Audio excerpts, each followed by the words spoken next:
Merci beaucoup. Déjà, merci de m'accueillir et merci à l'organisation de m'avoir permis de me permettre un petit peu d'exposer certains de mes travaux.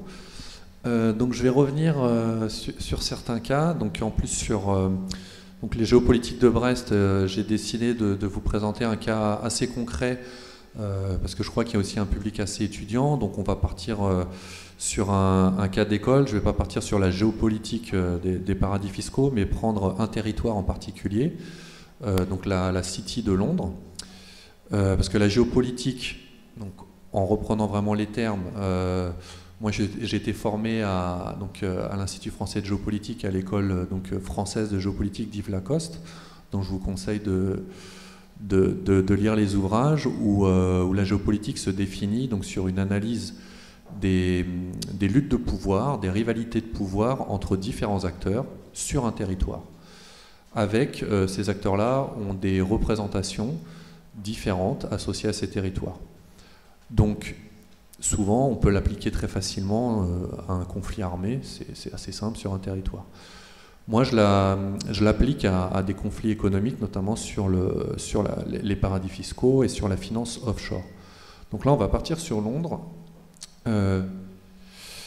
Donc sur Londres, sur la City de Londres, pour vous donner un peu une idée donc de la City de Londres, ce qu'il faut voir, c'est que l'Empire britannique était basé essentiellement sur des ressources coloniales, comme vous le savez historiquement, est passé à partir des années 50, notamment il y a un décrochage qui s'est fait à la crise de Suez du canal de Suez dans les années 50, un revirement sur la stratégie britannique où le pouvoir passe plutôt par la finance, par l'économie. Et donc ce revirement-là va passer notamment par la City et toute la finance financière. Quand je vous parle après de finance offshore, ce qu'il faut comprendre, c'est que la place financière n'est plus là pour gérer l'économie locale, d'un territoire donné comme la Grande-Bretagne, par exemple, mais d'attirer les flux mondiaux et de pouvoir les gérer. Donc avec le développement notamment de ce qu'on appelle les pétrodollars, donc qui est tout l'argent qui est lié aux énergies fossiles, où il fallait bien l'investir quelque part. On n'allait pas l'investir en Arabie Saoudite, donc ça a été principalement fait sur la place londonienne. En attirant ces flux-là, ça lui permet d'avoir un pouvoir particulier. La City, c'est à peu près 16% du marché mondial de la finance offshore. Mais ce qu'on va voir, c'est que la City, il y a une ramification avec des territoires qui va s'opérer. On arrive presque à 25%. Donc on reste sur ce slide. Après, donc si je prends ce territoire, quand je vous parle de la City depuis tout à l'heure, il ne faut pas confondre avec la ville de Londres. La ville de Londres, c'est un territoire avec plusieurs arrondissements, donc 32 arrondissements, ce qu'on appelle des boroughs. Chaque arrondissement, un petit peu comme à Paris, en fait, il y a des arrondissements parisiens avec un conseil municipal. Là, c'est pareil, on a 32 arrondissements à Londres, avec le maire de ce qu'on appelle le Greater London, donc de cette ville. Et quand on parle de la City, c'est un arrondissement très spécifique, le seul de cette nature qui est au cœur de Londres, qui est la ville en fait historique de Londres, qu'on appelle City of London, donc la cité de Londres.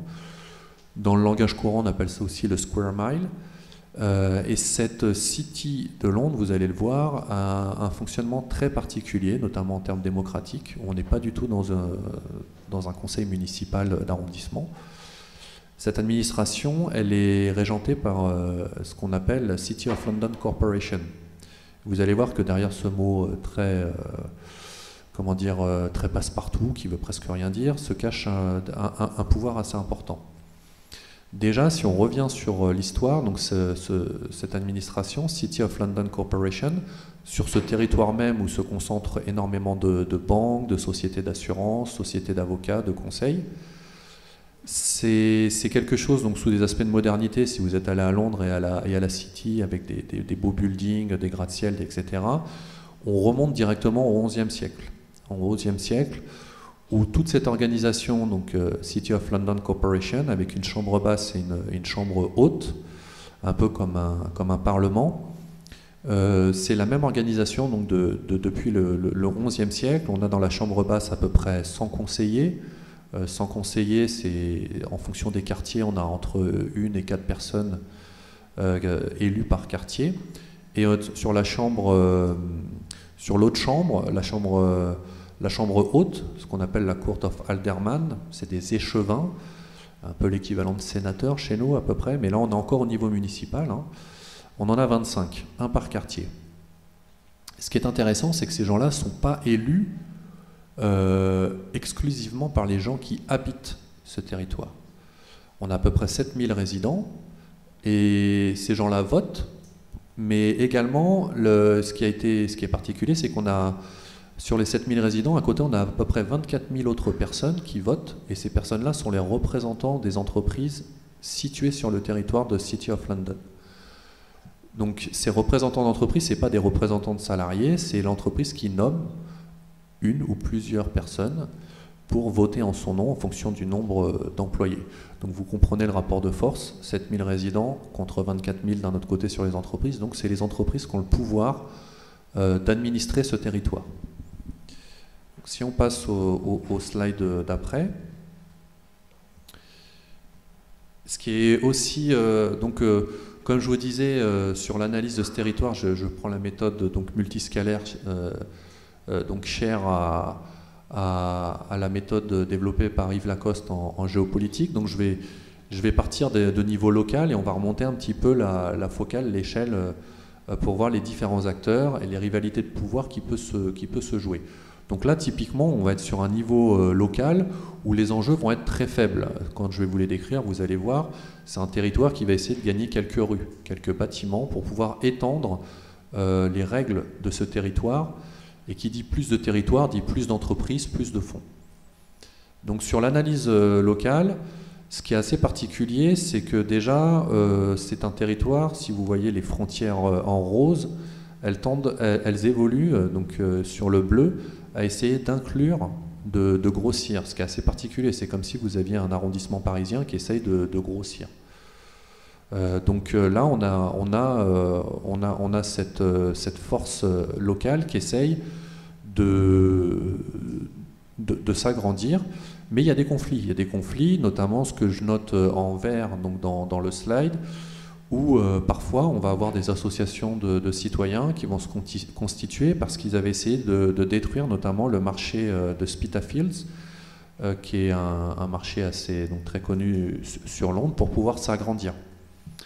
Et là, des citoyens se sont liés pour pouvoir protéger ce patrimoine, mais ils ne savaient pas en fait que derrière cette protection de patrimoine qu'on peut retrouver un petit peu partout sur chaque territoire, ça peut être la nature, d'autres choses, en fait, ils s'opposaient à la finance pratiquement mondiale qu'on va voir derrière, donc à l'organisation, la City of London Corporation.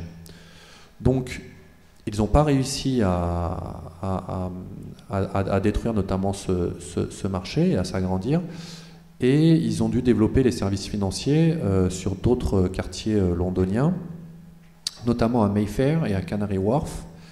Mais la difficulté, c'est que cette extension est en dehors géographiquement de ce petit territoire, donc de ce petit arrondissement, donc il ne bénéficie pas des mêmes règles. Et vous allez voir que les règles sont assez importantes à ce niveau-là. Si on passe au prochain. Quelles sont donc les règles, et c'est avec ces jolies photos de bâtiments. Donc déjà les règles, comme je vous disais, on remonte au XIe siècle, où quand Guillaume le Conquérant est arrivé, tout de suite il a compris que c'était un territoire donc avec beaucoup de banques, où on traçait les flux financiers déjà à cette époque. Et quand il est arrivé, il a envahi l'Angleterre, il a commencé à faire l'inventaire de toutes les richesses, ce qu'on appelait le Domesday Book, où il a essayé d'imposer des règles sur forcément un souverain qui arrive, il veut mettre la main sur les richesses. Il a compris que là, il était face à des montants assez importants, notamment qui pouvaient lui servir. Chaque roi a été amené à financer différentes guerres, etc. Il avait besoin de fonds. Donc il les a laissés tranquilles, il leur a donné des règles spécifiques. En gros, une très grande indépendance en échange d'un soutien à la couronne. Mais forcément, la couronne s'adapte après ensuite avec les formes parlementaires du pouvoir. Et si vous regardez, alors c'est plus difficile parce qu'on est habitué, nous, aux séances parlementaires sur France 3 le mercredi, mais si vous regardiez celle qui se passe à Londres, vous allez voir la Chambre des communes, et vous verrez donc des députés qui discutent, et il y a toujours un monsieur à côté qui est assis en biais, qu'on appelle le Remembrancer, qui est le lobbyiste officiel en fait de la City of London Corporation. C'est-à-dire qu'à l'intérieur même chez nous ce sera l'Assemblée nationale, il n'y a qu'une personne qui n'est pas élue et qui est là pour protéger donc les intérêts de cette organisation. Il est là depuis le XVIe siècle. Donc il est assis, il essaye, c'est un espèce de lobbyiste qui contrôle que chaque loi, la politique monétaire va dans l'intérêt de la City. Et quand je mets ces photos-là, c'est comme je vous expliquais sur la géopolitique où les représentations sont importantes. Les représentations des acteurs, les représentations, c'est l'histoire que se fait chaque acteur, notamment en termes d'idées de pouvoir, de légitimité sociale sur laquelle s'appuyer. Donc vous allez avoir, notamment sur le Guildhall qui est à gauche sur la photo, où on va recevoir, donc c'est le Guildhall à gauche et la Mansion House à droite. La Mansion House qui est la résidence du Lord Mayor, qui n'est pas encore le maire de Greater London, mais qui est le Lord Mayor, c'est le maire de City of London, donc du petit territoire, et le Guildhall à gauche, qui est l'hôtel de ville en fait de la City. Et chaque année, notamment le ministre des Finances, donc ce qu'on appelle le chancelier de l'échiquier en Angleterre, doit aller et convoquer dans ces lieux de pouvoir pour pouvoir justifier de toutes ces actions et de l'orientation économique à venir. Donc tout ça se fait bien entendu en dehors d'un cadre démocratique parce que, comme je vous ai expliqué, la règle de vote donne le pouvoir aux entreprises. Alors on pourrait se dire, mais pourquoi est-ce qu'on laisse comme ça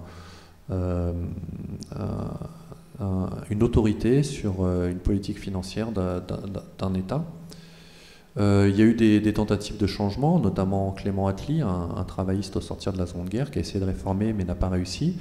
Et bizarrement, c'est Tony Blair, donc un travailliste également, qui a donné plus de pouvoir à l'organisation à la City. Alors comme disait tout à l'heure, on va changer de slide, on va repasser sur après le niveau national, on va passer sur un niveau régional. Comme disait Monsieur Ponce tout à l'heure, l'intégration de la finance offshore, de la finance illégale, se fait sur les mêmes lieux que celle qui est légale. Il n'y a pas de ce que vous disiez tout à l'heure sur les représentations de la criminalité financière avec les films de Scorsese, etc. Il n'y a pas de lieux secrets où des mafieux se regroupent, peuvent blanchir de l'argent, etc. Ça se fait par les mêmes canaux. Sauf que on est sur un problème, sur des territoires qui appliquent le droit de façon négative. C'est-à-dire, ils permettent de faire ce qui n'est pas autorisé sur d'autres territoires.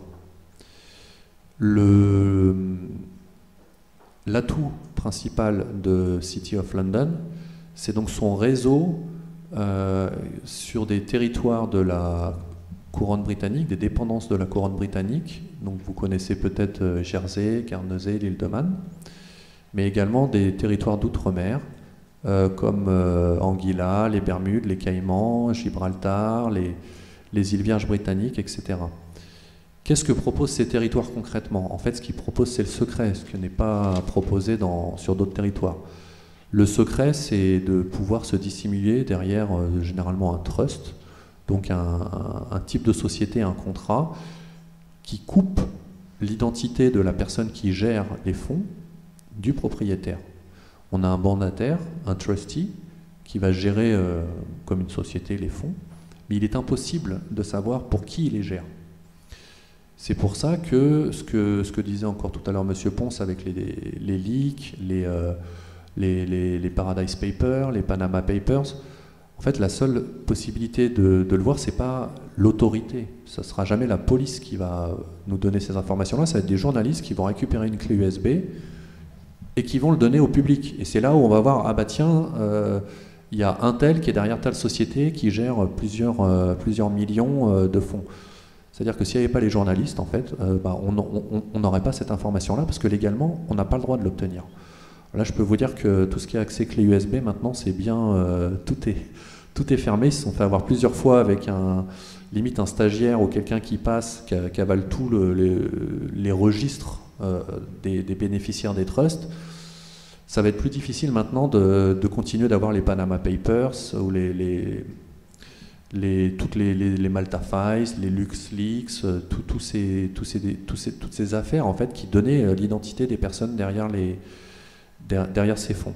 Sachant que ces fonds-là sont généralement en plus, c'est de l'argent qui peut être légalement acquis, parce que ce qu'il faut comprendre, c'est que sur ce qu'on appelle communément un paradis fiscal, donc là sur la City avec ses ramifications, il y a un peu aussi une division du travail qui s'effectue, c'est-à-dire qu'il y a des gens qui veulent juste payer moins d'impôts.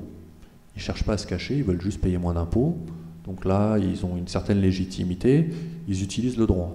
Politiquement, c'est autre chose, on a chacun notre avis, mais ils utilisent le droit pour payer moins d'impôts. Mais après, il y en a d'autres qui utilisent la dissimulation. Ce n'est pas l'impôt qui les intéresse. Les criminels, c'est pas grave s'ils payent trop d'impôts. Ce qu'ils veulent, c'est ne pas qu'on leur prenne leurs fonds et se cacher derrière des entités pour pouvoir les ramener après dans l'économie légale, pour pouvoir investir dans l'immobilier, pour pouvoir investir dans les entreprises, sans qu'un banquier leur dise mais d'où viennent ces fonds, etc. Là, ils diront c'est des fonds qui viennent des îles Vierges, c'est telle société qui a telle participation, il a reçu tel montant, et on ne saura pas qui est derrière, uniquement un nom de société. Après, il y a un autre type d'acteurs sur ces territoires, c'est souvent les banques, les assurances, qui eux cherchent pas forcément une imposition plus faible, cherchent pas à se dissimuler. Ce qu'ils veulent, eux, c'est un cadre de régulation très très faible pour pouvoir jouer, spéculer un petit peu comme ils veulent. C'est comme ça que la crise de 2008, c'est au Caïman qu'elle a eu lieu, avec une forte spéculation sur certains outils très spéculatifs, notamment tout ce qui était hedge fund. Donc plusieurs rapports et plusieurs chiffres émanent pour pouvoir donner un peu un ordre d'idée. Les chiffres les plus précieux, les plus fiables sont ceux de Gabriel Zucman, qui est un chercheur qui travaille, parce que dès qu'on parle de chiffres, c'est très difficile de savoir de combien on parle. Donc moi je vais vous donner là des ordres d'idées. Gabriel Zucman estime à peu près que les fonds dans ces territoires, donc comme je vous le rappelais au début, on est à peu près à 25% sur la City et ses territoires d'outre-mer. C'est tous ces fonds-là, donc c'était 20% pour 25%, ce que je vous disais au début. Zucman les estime à peu près à 7 900, 8 000 milliards pour les ménages et à peu près la même chose pour les entreprises. Donc on est à peu près sur une somme de 16 000 milliards qui sont sur ces paradis fiscaux-là. La Suisse, par exemple, c'est 1200 milliards. Le Luxembourg, on est à peu près à 1000 milliards. Ce qui en ressort, on sera à peu près à 3 000 milliards concernant donc cette toile entre la City et les dépendances de la couronne et les territoires d'outre-mer. Voilà un petit peu pour l'ordre de grandeur. Alors bien entendu, comme je vous disais, on n'est pas dans un problème de légalité, on est exclusivement dans un problème politique, parce que ces territoires-là, qui les contrôle, in fine, c'est le pouvoir politique anglais. Souvent, il va se dire, oui, mais Jersey est indépendant, les îles Vierges britanniques sont indépendants, etc. Mais en fait, c'est complètement faux. La Grande-Bretagne gère la défense, gère les affaires étrangères, gère un grand nombre de sujets. Il y a un gouverneur qui est nommé, qui est dans ces territoires. S'il souhaitait changer les choses, il le pourrait. Donc encore une fois, c'est pas une histoire, on est sur un problème politique. Quand on remonte encore une fois la focale, donc juste sur le niveau international où je vais être assez rapide, c'est sur la rivalité avec Wall Street. La rivalité avec Wall Street, donc après au niveau régional avec cette toile de territoire, on a les Américains qui essayent aussi de capter cette manne offshore et Wall Street essaye essentiellement de déstabiliser la City. En gros, entre Wall Street et la City, selon les chiffres et ce qu'on prend, c'est première et deuxième place financière mondiale. Et forcément, dès qu'une crise touche un des territoires, notamment il y a eu la crise des taux Libor. Les taux Libor, c'est les taux sur lesquels sont adossés pas mal de crédits, où il y a eu des fraudes massives qui avaient eu lieu à Londres. Ils ont essayé de délégitimer cette place. Mais de la même façon, ça s'est passé à peu près au même moment où il y avait la crise des subprimes, où Wall Street a joué aussi une grande part, une grande responsabilité. Donc de toute façon, dans les deux cas, on est dans des luttes de pouvoir entre ces deux places qui essayent à chaque fois d'affaiblir l'autre. Comme il reste peu de temps, je vais juste vous prendre sur le dernier slide avec l'impact du Brexit, où là, ce qui est intéressant, c'est qu'on voit sur le Brexit, notamment les travaux de Marlène Banquet et Théo Bourgeron, dont le livre c'est La finance autoritaire vers la fin du néolibéralisme, qui prend les impacts un petit peu du Brexit sur cette finance, parce que on est dans un changement de paradigme en fait. Le Brexit, ça signifie quoi pour la finance offshore? Quand David Cameron annonce le référendum, ce qu'il faut comprendre, c'est qu'à la City, tout le monde n'était pas d'accord, tout le monde ne sautait pas de joie. L'intégration avec l'Union européenne permettait, notamment pour les grandes banques, d'assurer des flux économiques sans problème. On était dans un régime avec une certaine réglementation qui était très favorable, donc ce qu'ils appellent dans l'ouvrage donc sur le néolibéralisme, c'est-à-dire une très forte liberté des capitaux avec quelques institutions qui les réglementent. Faiblement, mais quand même. Le Brexit, c'est une partie de la finance, notamment les hedge funds et les fonds spéculatifs, non pas les banques traditionnelles, mais qui ne veulent même plus de ce peu de régulation et veulent passer plutôt sur des marchés de gré à gré. Ils ont financé complètement le Brexit. Ils ne veulent plus de contraintes liées au marché, en fait. Ça doit se libéraliser plus fortement. Et donc là, on part non plus sur des idées libérales classiques, mais plutôt sur des idées libertariennes, où notamment on est plutôt sur l'école autrichienne, donc toutes les théories de Ludwig von Mises ou de Friedrich Hegel, que vous avez dû voir notamment en économie, où là, on a besoin d'un État autoritaire. À partir du moment où la légitimité sociale de l'action de la finance passe de gré à gré et non plus par des institutions, moins de régulation, donc on doit passer par un régime autoritaire avec un contrôle de tout ce qui va être mouvements sociaux, par exemple, beaucoup plus fort. Ça va induire plus de violence. Mais derrière, tout ce qui est fonds spéculatifs, etc., vont trouver, eux, ce mode de régulation parfait pour leurs affaires. Ce qu'on note, c'est que ce qui se passe en Angleterre est difficilement exportable actuellement en France, parce que la part de la finance offshore est très faible. Mais on a d'autres régimes qui ont pu le favoriser, notamment aux États-Unis, qui ont ce même profil, ou un régime plus autoritaire et moins réglementé, comme l'administration précédente Trump, enlever de la réglementation sur les flux, le propose. Donc on est un petit peu à l'aube aujourd'hui, maintenant, pour conclure, de deux modèles, plutôt une régulation faible, mais qui existe, face à une absence de régulation. Et donc, on est même dans une concurrence entre différents pays du Nord qui avant s'entendaient entre eux, où maintenant chaque pays du Nord va essayer de jouer sa carte sur cette finance. Voilà, dernier slide. Donc, je vous remercie beaucoup. Si vous voulez continuer, bien sûr, je rentre plus en détail sur ces aspects, sur différentes places financières dans ce que j'ai écrit. Voilà, merci.